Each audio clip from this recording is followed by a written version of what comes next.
أبي قال سمعنا قال لا هو ربي يدي نقلت ده قال لا هو نقلت بريكم الجهان أبورني بشام بتدنانجت مليانة تكتوكا سد إثيوبيا قافتني لا إله إلا الله ونقول دنديتا أكاسي جراجون دنديتا يعني فايوني دنديتا يعني مليانة تكتوكا سد إثيوبيا قافتني يو كنجتو تيجالي يو كان يمو أكاسما جراتي جتو لالكا صدركاز لا هيرونتي يا سبولا توتي صدركاز لا دلدتي ونو جتوتي تبو أمتى تبو سنرا غرنا دي وندنديس namni ke nama Dubai kana keessa taa'e haraqee dhugaa hoteela bulaa karaa gubbas sakkaree akka barbaade godhataa mana ijaazaatti galee dimlaaji keessa galee caffaraa shiitaa fi beelloo maalii jinni walii laallata gaafa kaan asirra dhufee rakkadhe nun jedhee mataa nu nyaata si galee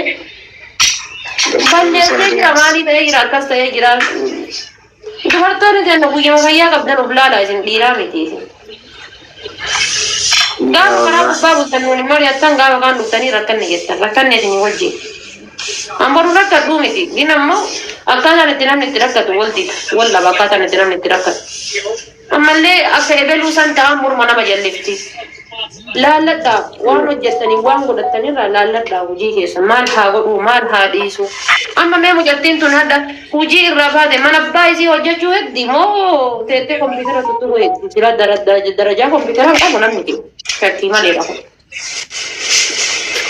mee akkuma dhibba kun Itoophiyaa Oromoon irraa kan faltee yoo gadi baasee jette boru dhibeen kun yoo xiyyaafate maaliin biyya galti borullee dhuftee karattamoo akkam kanaafi bakkuma jirtu irra wanni mana arabaa ga'e hin jiru obboleetti tiyya yoo namni biraa gara si qarqaaru jiraate si haa qarqaaranii yookaan ammoo wanni mana arabaa ga'e hin jiru mana arabaa laaliiti hojii qallaalii si haa jijjiiranii hojjedhu hojii biraa laaliiti hojii anastanyaa ka ol fuudhuu minaamina jechuu hin dandeenye jechuudha si galee laa sanii miti fayyadda yoo taate nama 400 koominti jala jira ni gargaarraa akkaawuntii asaa kennattu fayyadda yoo jiraate ol galtanii qarqaaruu mirga guutuu qabdan nama takka daangeessuu hin danda'u jechuudha.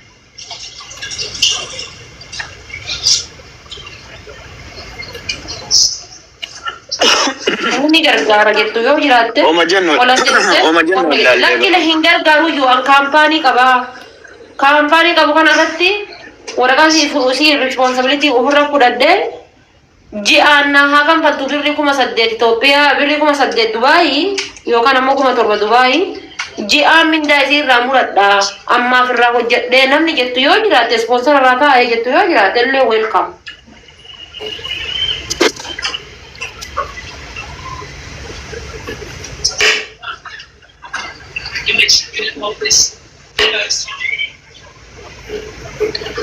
وما جنوا برام وما جرى من تنام دبا برام والله وما نو أتي دبي أكاد بته وما جنوا تنو دبي برام. أما كذي أنا مكرا كيسان دي سبب نانجة تيمو كنا كنا لالين بيجي جلي أكا غرغار يا نمني نمر أقعد بتو أنت ربيتا هاتي فاتي أم أقعد بتو جست بس كنا سجارة راتي أكمل لي كركلو كايسيني أورمو تكيسين توكي فلانيا بعد بربادة توكي بانتي رانا خيدان تودان دافي أقعد بتو فرما أقول أنا مجلنا راسو جلنا كمال so nothing I don't care why you care don't worry ati dhugaa keetitti yoo namni hundu bar namni hundu kasuma yoo dhugaa tokko dubbatti ati nama san bira bada ummata bira bada hada guyyaa sun guyyaa way dhugaa baate ol dubbatte ol baatutti malee no amma long story short like kasin arabsit jechuun namni irraa cancel godhee dalageemin damuus makiyarra haamuratu baqaan dalageesuma kaffalaa hojii mana araba yaa kaleessa mana sani fakkeenyatti bahe amma yoo katanii olitti deebiin beekamu kaleessa illee xarraatu mana badaa sana dhaabe xarraan namaa kun hin beekamu borullee yookaan katanii ol nagda baatutti na deebisuu danda'an jidduu sanatti dhikkuu fi waliin miidhamaa jira namni irraa dalageesuma damuus makiyarra fayyadamu muratu yoo jiraate akka nama dhageetti qabu tokkotti na gaafadha jedhee waqtii yaa wabbiin ya nama akkas godhutu hin jirre laali nama akkas godhutu hin jirre maaliif jennaani namni kenna gaafa waraqata argate laali maal bar namni kenna gaafa waraqata argate hin hojjetu sigalee namni kun maal amanee waraqata sirraa hojjeta kootu hojjetu dhagiddiinsi gottotu hin danda'u sirrii Itoophiyaa kuma dhibba afuradha fuudhee sirraa kanfalee sirraa hojjetee boru gottotee wayii sin fuudhu akkam si godha sanii bar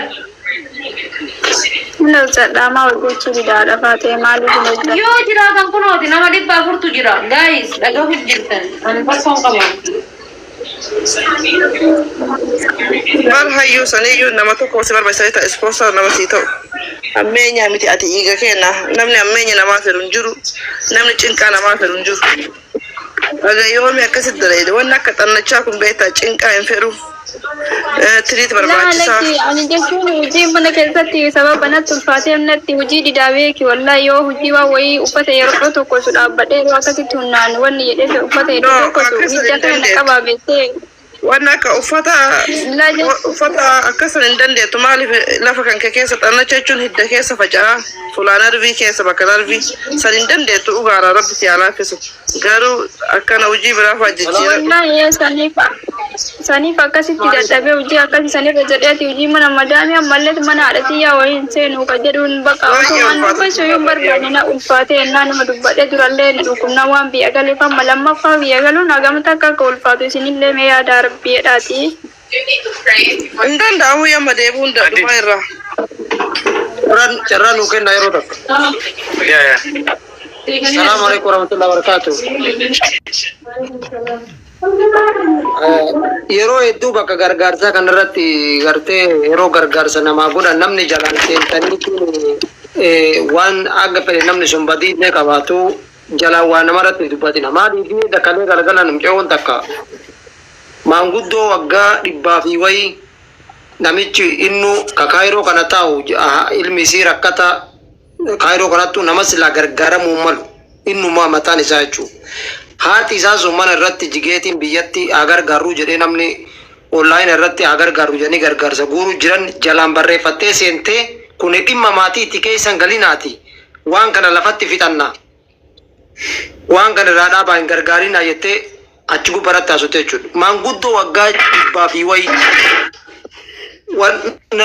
rabbiin gartee nama karaa deemullee nama fayyaa qabu kanallee Oromoon gargaarte jalaan dubbatina abbaan fedhe waan fedhe haa darbu. Gartee namni Itoophiyaa inni mataan isaanii yoo rabbi irraa guute biyya namaa jiraatu yoo jiraate malee namni biyya san keessa jiru rakkatama biyya kana. Kanaafuu namarratti waan dubbatina mucootanis gargaaranii gargaaruu baatanii yoo dandeesse gargaari yoo dadhabii waan irratti hin dubbatina.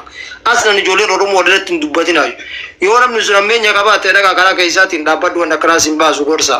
Yookiin gaafa waa rakkinni wayii miidhaa wayii sirra gahee isiin qaama kana dhuftee Oromootti namni kun fayyaadha fayyaa baatee deemanii fi waan baatee waan irratti hin dubbatina. Sababa hojii humnaa hojjedhee natti deebi'e malee Itoophiyaa galee suuddiidha. Itoophiyaa galee iyyuu fedhuma ofiitiin ganna dhiisee ture hojii irra waan uqqusadhuu fi uqqusadhe waan ta'eef narrumaa fedha ofiitiin deemee ture. Amma jechuun hojii humnaa hojjannaa hidda dhufee na qabee malee dhukkubni akkasitti dhukkubni xannachaa kun hojii humnaa hidha malee qaruma qabaa malee jiraadhaa ture biyya keessallee durallee.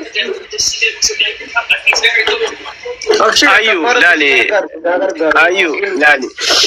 Atini amma yeroo Saudi irraa gara biyyaa galte sanii fayyee jettee hagooyi biyya gallaan fayyee jettee gara Dubaay deebite.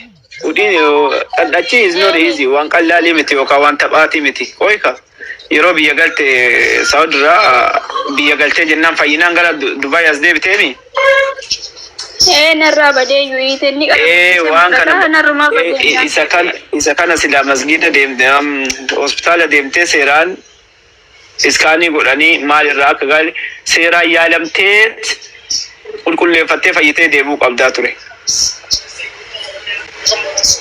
Dhullaa fakkeenyaaf sitti himaa dhullaa yoo nama bahu yoo ilkee isaa tokko keessaan baasin asillee badee achitti illee si ba'a jechuudha. Sanuma jechuudha dhachi. Dhacha kana yoo seeraan laaltee CT iskaanii yookaan X-ray kaasanii waan jiru irraa yaadamtee qoricha seeraa qoricha guddaa kan argattee sirraan badini sirraa dhaabateef dhukkubini yookaan dhadhachisu sirraa dhaabateef fayya jettee fiddee biyya arabaatiin deebitee hojii hin dandeenye. Koos hojii hin dandeenye qaamni kan keessatti onnoo fudhatuu hin danda'u. Ammallee sanuma keessa jirti. Rabbi si fayyisuu gara kaaniin yoo namni si gargaaru akkumaatti faatee jette kun ijoollee nama 440 as keessa jira. Namni isii hojjechiiftanii irraa onnoo jechuu barbaadanii kunoo seenaati haadha faatee gaafadhaatii dubbisaatii onnoo jedha. Yeroo isin dhukkubee si bicha ayyuu miti namni hedduu yoo isin dhukkubu seeraan yaalama waan kana dhibee keessa garseenaa CT scan X-ray kaasaatii deemaatii ultrasound kana godhanii taaseera as yaalanii waluma keessan baasaatii yaalama onnoo jedha yaadaa yaalli biyya san hin deema qabu. Ya, Nachi cinqaan fedhu yaa amma isin daali uffata tokkosti oo keessa cinqaa kana keessa cinqa yoo tan nama hojjatatee of jijjiiruu barbaadu nachi sadii miti. You have to be free. You have to be neutral ta'uu qabda.